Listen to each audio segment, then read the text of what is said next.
Good day guys. Welcome to our channel A to Z Immigration Updates. This is an informative video on frequently asked questions ACS Skills Assessment for Australia PR. Whether you're applying for the first time or seeking to clarify key aspects of the process, this video will provide you with essential insights to navigate your ICT skills assessment journey with ACS. So let's get start the video. So the first question is what to do before you submit your ICT skills assessment. As a crucial step in the comprehensive visa application process, ACS performs skills assessments on behalf of the Department of Home Affairs. ACS evaluates whether an applicant possesses the necessary ICT qualifications and experience for potential employment in Australia. After familiarizing yourself with your specific requirements and fully comprehending the skills assessment guidelines for applicants, you are encouraged to advance to the ACS application form. Can you reapply for a skills assessment? If you've previously undergone an assessment or already have an active ACS account and wish to submit a new application, please start by logging in through the dashboard using your registered email address and password. If you're uncertain about your password, you can reset it by utilizing Reset Password feature.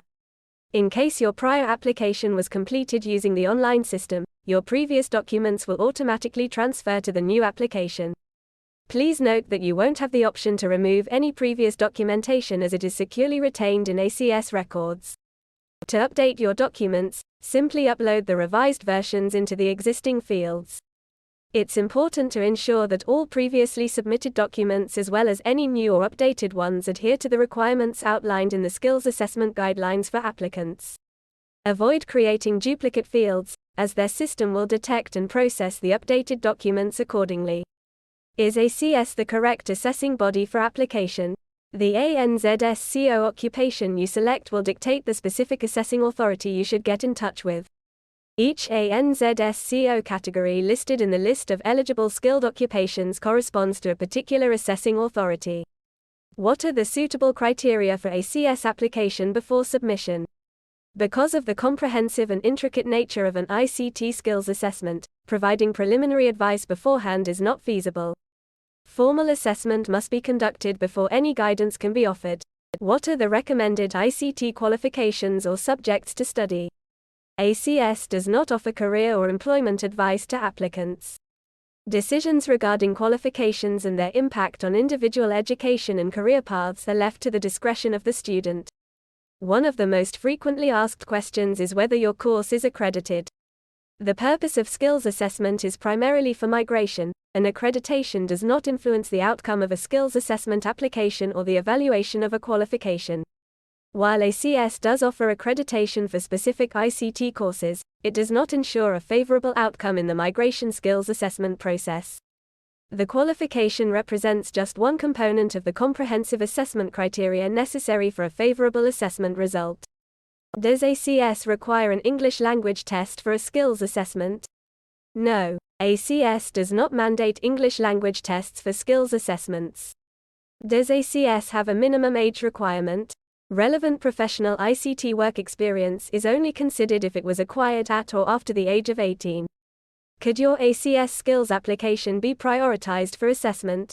A priority request is an option exclusively open to applicants facing Australian visa deadlines within a time frame of fewer than 12 weeks from the date of their application.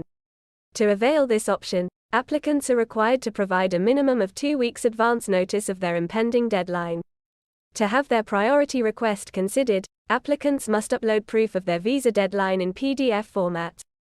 Acceptable forms of evidence include a visa entitlement verification online, VIVO, webpage displaying the visa expiry date. The Department of Home Affairs visa grant notification. Next most commonly asked question is there a fee for priority processing? No. This service is offered as a courtesy to assist applicants who have visa deadlines and require priority processing. Next most asked question is it possible to delete your documents after submission? Once you initiate and save an online application, it's important to note that any uploaded documents cannot be removed. Therefore, please make certain that the documents you upload are accurate and compliant with our guidelines before saving your application. Do your documents need to be certified as true copies of the original? ACS does not necessitate the certification of documents as true copies of the originals. Instead, Please submit high-quality color scans of your documents. The next question pertains to the common confusion among applicants: which ANZSCO code should they nominate? ACS does not provide guidance on ANZSCO codes, as this determination must be made solely by the applicant. If you require information about specific ICT occupations, please consult the ANZSCO code information. What if you choose the wrong ANZSCO code? We strongly advise conducting thorough research and assessing the compatibility of your qualifications and work experience with the ANZSCO code requirements before selecting a nominated occupation ANZSCO code. In cases where the assessor deems your application unsuitable for the chosen occupation, an alternative ANZSCO code may be proposed provided a clear alternative exists. Acceptance of this recommendation does incur an additional fee of $200.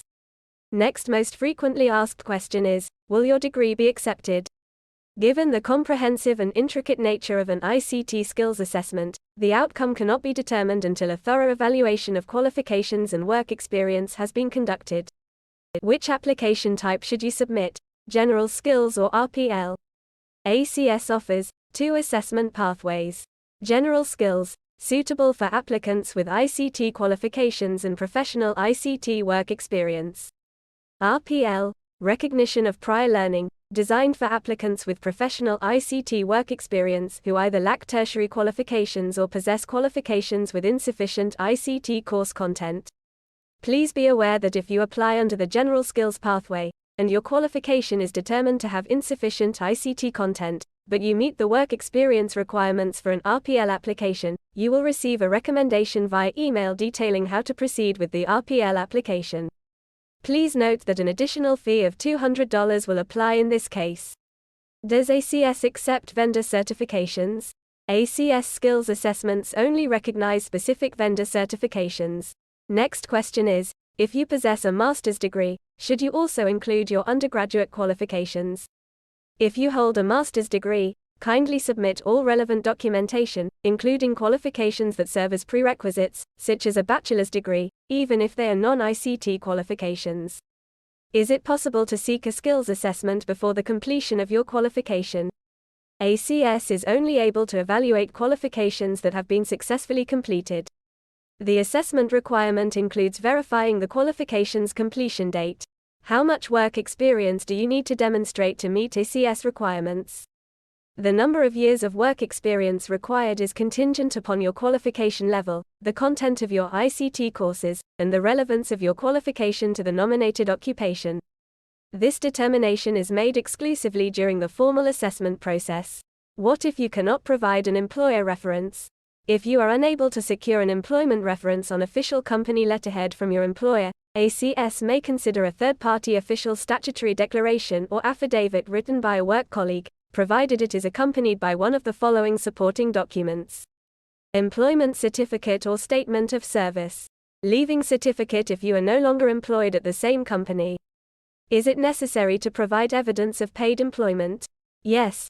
ACS necessitates substantial proof of paid employment to authenticate both your work experience and the appropriateness of your salary in relation to the skill level of your position. Is it possible to get part-time employment evaluated? ACS define full-time employment as involving 20 hours or more of work per week, and this must be clearly stated in the employment reference letter. Any experience totaling less than 20 hours per week will not meet ACS assessment criteria. Will the part-time work done while studying be taken into account for evaluation? Work experience that was a mandatory component of your qualification will not be included in your assessment. Is it possible to apply for assessment for the period of employment when working in more than one job simultaneously? Within the same time frame, only one work experience episode will be taken into account for your assessment outcome. The assessment will utilize the more favorable of the two work experience episodes, while the other will be noted as concurrent employment and considered unsuitable. Will you receive confirmation after you apply? Upon submitting your skills application, you will receive an email confirmation containing your ACS reference number and instructions for monitoring the progress of your application. How to check the status of ACS application. You can monitor the status of your application through your applicant dashboard by logging in with your email address and password. How you can update your address and contact information. You have the option to modify your address or contact information through your applicant dashboard. What is the typical duration of the assessment process? For applications without any requests for additional documentation or information, please expect a completion time of approximately 8 to 10 weeks for the skills assessment. Next question is, can you modify your ANZSCO nomination if your application is already in progress? Once the assessment process has begun, it will be impossible to alter the chosen ANZSCO code. What if your application is already in progress, but you wish to submit additional documents? Can you do so? The applicant is responsible for including all relevant documentation they wish to be considered at the time of submission. Once your application is submitted and under review, additional documentation cannot be added. Will you receive your result letter? Upon the conclusion of your skills assessment application, ACS will send you a result letter via email. This letter serves as evidence of your migration skills assessment and can be submitted to the Department of Home Affairs. What is the validity period of result letter? Result letters remain valid for duration of 24 months from the date of issuance. Is it possible to renew your skills assessment? ACS does not offer result letter renewals. To obtain a new result letter, please initiate a fresh application through the online application portal by accessing your dashboard. How many points will you receive with a positive ACS skill assessment? While ACS has the authority to conduct ICT skills assessments, the ultimate decision regarding points allocation rests with the Department of Home Affairs. What actions should you take if you suspect there is a typographical error in your result letter? For ACS skills assessment, we strongly recommend that applicants and agents promptly review their result letters upon issuance. You have a 60-day grace period during which you can request a review, appeal, or report any errors in your result. What if you possess multiple valid result letters? Will the newly received one impact your previous results?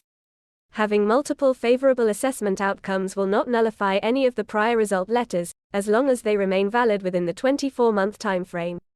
The next query candidates often have is, what is a review and an appeal? You have the option to submit a review application if you wish to modify your nominated occupation, ANZSCO, or include additional work experience or qualifications to update your results. Alternatively, an appeal application is available if you disagree with your assessment outcome and believe an error has occurred. Please note that only one appeal is permitted per case, and the decision is considered final.